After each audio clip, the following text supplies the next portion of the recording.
but I love her. If you really love her, you'll let her go. Over a decade ago, there were lots of villains that were either evil or not. None of the current likable nonsense. You knew who to boo at and who to cheer for. Simple as that. So how can a character like the Fairy Godmother be both charming and so completely detestable? That's the trick with charismatic villains. We can't help but love them even when they're doing the most horrible things. They're kind of characters that make you question your own morals a bit, which, let's face it, is kind of fun. And we can love them, without hope that they'll somehow see the light and change. Have Fiona drink this and she'll fall in love with the first man she kisses, which will be charming. That's why I dove deep into Shrek movies and found the answers I was looking for, and a few more that I didn't expect. So let's open that book just like the beginning of Shrek movies and talk about her characteristics, why you can't hate her, and finally, how you can write one yourselves. Shrek 1 flew economy class, so Shrek 2 could blast off in an Elon Musk rocket, exploring entirely new horizons. I probably should have used a more fairy tale friendly metaphor there, but that's how I see the sequel. Subversive and genre bending. The first movie already showed us that breaking fairy tale rules can not only work, but make the story even better. Then, the sequel took things even further, expanding the universe and pushing those ideas to new, unexpected places. In the first movie, we had Lord Farquaad, who, while he's the perfect villain for Shrek 1, he's, well, extremely unlikable. You know that person you give a fake number to at the bar, and then you never return to that bar again in case they come looking for you? Whereas the Fairy Godmother has pizzazz, that je ne sais quoi. She's fierce, she's charming, and dare I say, quite sexy for an old lady. You can see she looks after herself, you know? I like her, but still, she's probably the most formidable villain Shrek ever faces. She wants the perfect fairy tale world, and that sounds really nice until you realize her idea of a perfect fairy tale world is one where all the rules are unbroken, and things will happen completely by the book. Her book. No more ogres on heroic arcs, or fairy tale misfits, or donkeys doing PG stuff with dragons. This might seem a bit meta, but it's almost like she wants to revert everything back to a pre-Shrek world, where real princes marry real princesses and everyone stays in their lanes, except for herself, that is. The scary thing is she can make this happen because she has a powerful weapon not many other villains are able to wield: charisma, charm, likability. But what are the real differences between a run-of-the-mill villain and a charismatic one, like the Fairy Godmother? She always steals the spotlight. Whether it's by floating around in a bubble or changing the color of her dress with the shake of her wand, she always makes sure all eyes are on her. Her rendition of holding out for a hero might seem like an impromptu performance, but you can know damn well she knows exactly what she's doing and the effect it will have on the characters and the viewers. Oh, no ogres.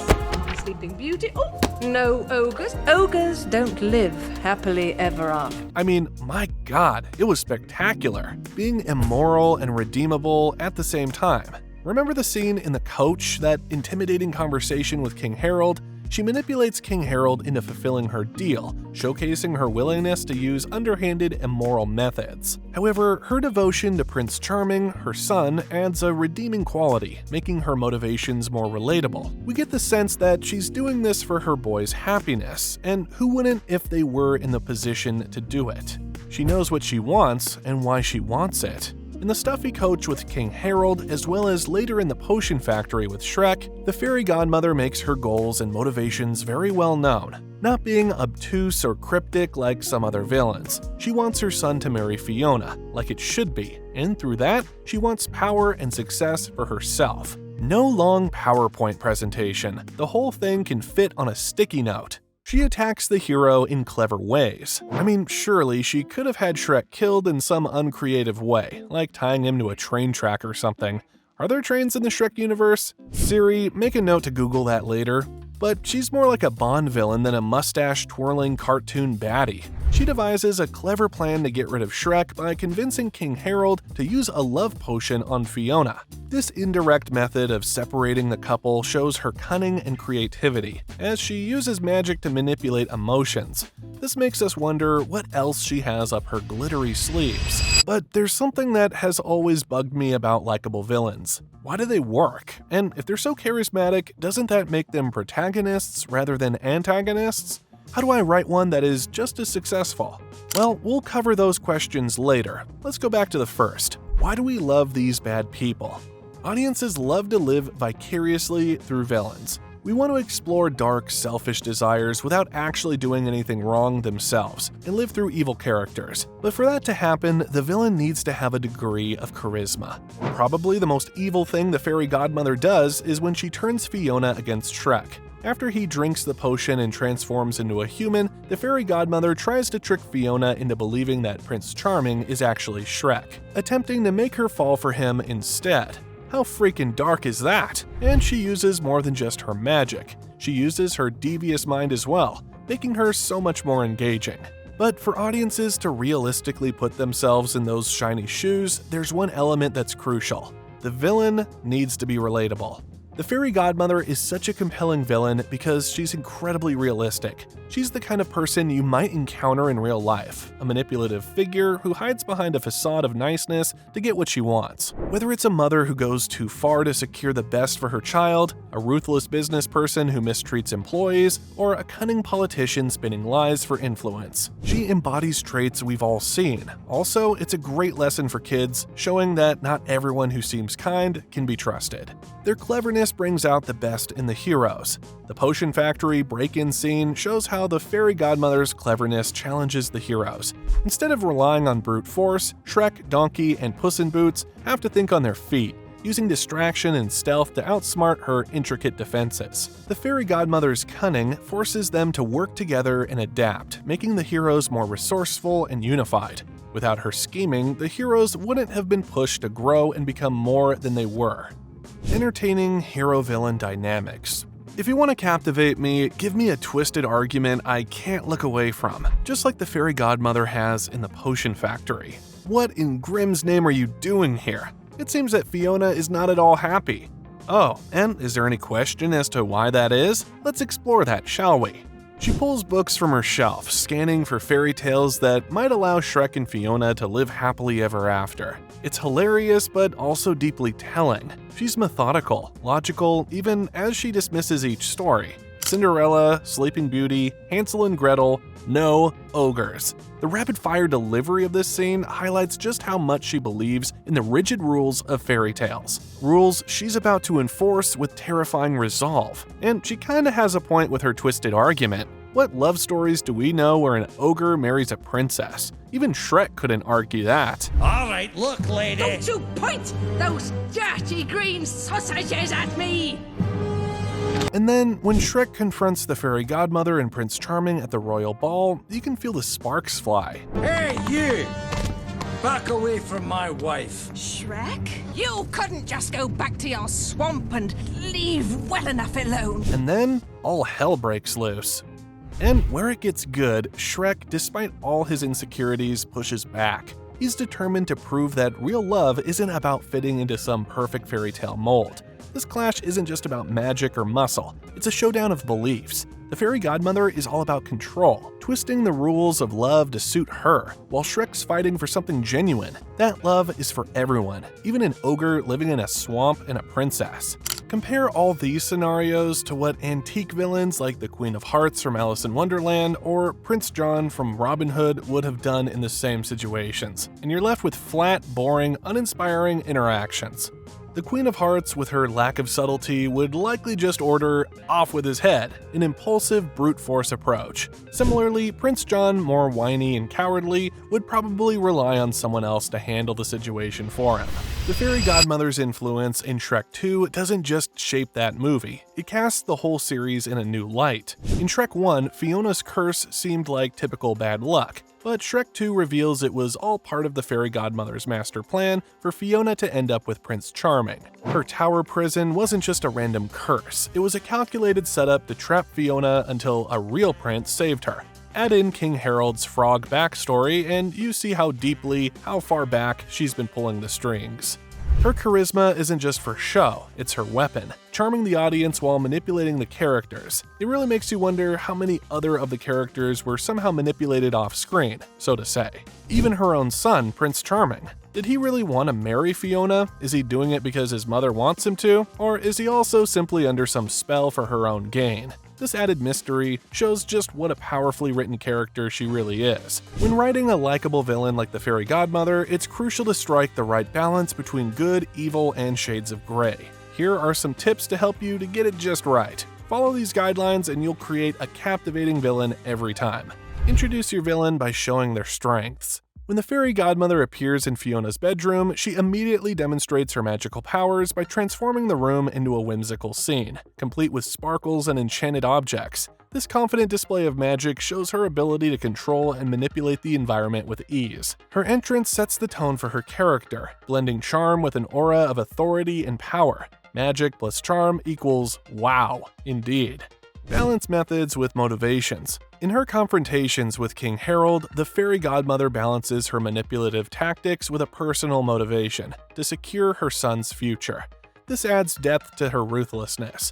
Also, in the scenes where she's alone with Charming, she shows a softer, more nurturing side, revealing her genuine care for him and her desire to see him succeed. This contrast in behavior adds complexity to her character, showing that her manipulative tactics stem from a place of maternal ambition rather than sheer malice. Let them outsmart the heroes and authorities. The Fairy Godmother's potion plan showcases her ability to outsmart both the heroes and authorities, making it seem almost impossible for Shrek to win. She cleverly manipulates King Harold into working with her, convincing him to help separate Shrek and Fiona. Another example is when she uses her charm to win over the royal court at the ball, subtly influencing them to favor Charming as Fiona's suitor. By controlling the narrative and deceiving those in power, she makes her scheme appear legitimate, further complicating the hero's efforts to thwart her plans. Also, and I sometimes forget about this, no one knows that Charming is her son till right up to the end. Make them punish unlikable characters. When the Fairy Godmother corners King Harold, she manipulates and pressures him, adding tension to the scene, while putting an unlikable character in his place. Yes, we like King Harold later, especially at the end, but remember at the beginning of the film, he's full-on disgusted by Shrek, making us low-key hate him for a while. Give him style, baby! Whether she's performing a musical number or orchestrating a scene, the Fairy Godmother always has style. Her glamorous and confident demeanor makes her memorable. You just know she'll never do a work zoom in her underpants and bare feet. She'll be dressed to the T. And one of the most powerful aspects of a charismatic villain is this. They only fool the audience for a short while, and this is also what makes her different from a twist villain. Once she drops her likable mask and we the audience see her for who and what she really is, she undergoes a transformation in our minds. Because now, we are privy to information most of the characters do not know yet. We know she's really evil, but the characters will only find out in due time, and this is entertaining as hell. But not if that happens in real life. And we're actually surrounded by charismatic villains every day if you think about it. IRL, they're dangerous because they exploit people's insecurities for their own gain. By offering superficial solutions to fix perceived flaws, they create a false dependency on their products or services. This mirrors the beauty and self-help industries, where people are led to believe they need material goods or shallow fixes to be happy or to be better. It's a tactic that shows how easily charm and manipulation can shape our perceptions, just like the Fairy Godmother, who uses her potions and magic to offer instant fixes for life's problems, making people believe that they need her remedies to find their own happily ever after. But the defeat of the Fairy Godmother helps us see that there is goodness and beauty in imperfection, especially when everyone stands together, puts themselves last and their loved ones first, and willingly sees through the bullshit. Charismatic villains like the Fairy Godmother are game changers because they blur the lines between good and evil in the most entertaining ways. They're like that teammate in Fortnite who cracks jokes and keeps things light, but you know that they'd snatch up that legendary loot drop without a second thought, leaving you to fend for yourself. These villains aren't just bad, they're relatable, making us question our own morals. Why do we do the things we do? And are we sometimes the villains in our own stories and not the heroes like we believe?